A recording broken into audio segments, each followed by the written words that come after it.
dans un phare chaud bouillant que le Chambéry Savoie Handball recevait Cesson à l'occasion de la 20e journée de championnat. Défait par Paris en demi-finale de la Coupe de France, les Chambériens se devaient de réagir face aux Bretons s'ils veulent rester en course pour la 3e place.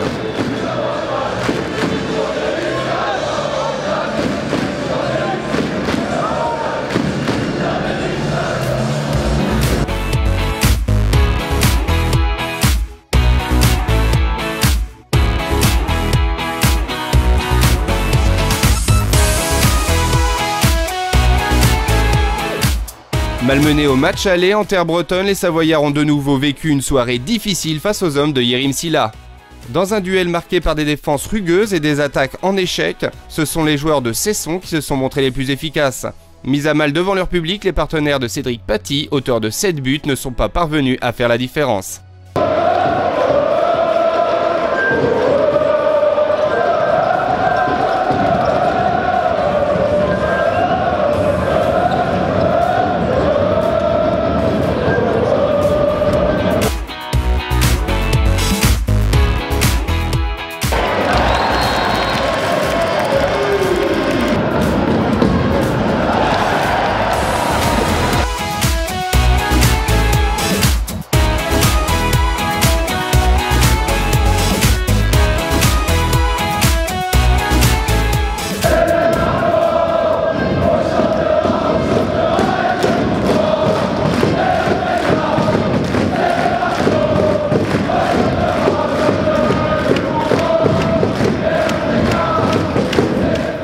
Pourtant malmenés à l'approche du Money Time à cause notamment d'un extraordinaire Yann Gentil dans la cage chambérienne, les Bretons ont su inverser la tendance en toute fin de match et ont décroché la victoire grâce à une ultime réalisation de Mathieu Lafranchi, 17-18.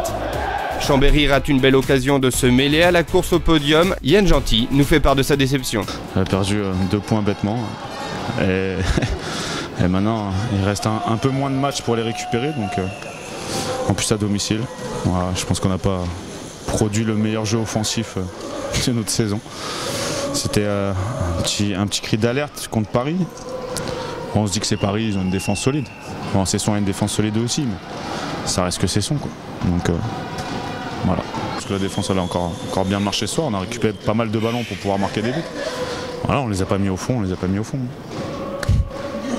Voilà, triste, dégoûté. Mais laisser Chambéry à 17 buts, je pense pas que ça leur est arrivé souvent chez eux. Voilà, on a buté par contre sur un très bon Yann Gentil. Mais on a mis du cœur et ça m'a plu. On a été sanctionné plus de fois que Chambéry, mais on a réussi quand même au bout du compte à gagner, à avoir ce petit but d'avance qui est très précieux dans cette course qu'on joue au maintien. Voilà, c'était un match un peu à l'ancienne, mais c'est des matchs qu'il faut savoir gagner et on a su le faire. Maintenant, on va essayer de se ressourcer avant d'aller affronter à Brest sur ce qui sera, à mon avis, j'espère, une belle fête, Dunkerque.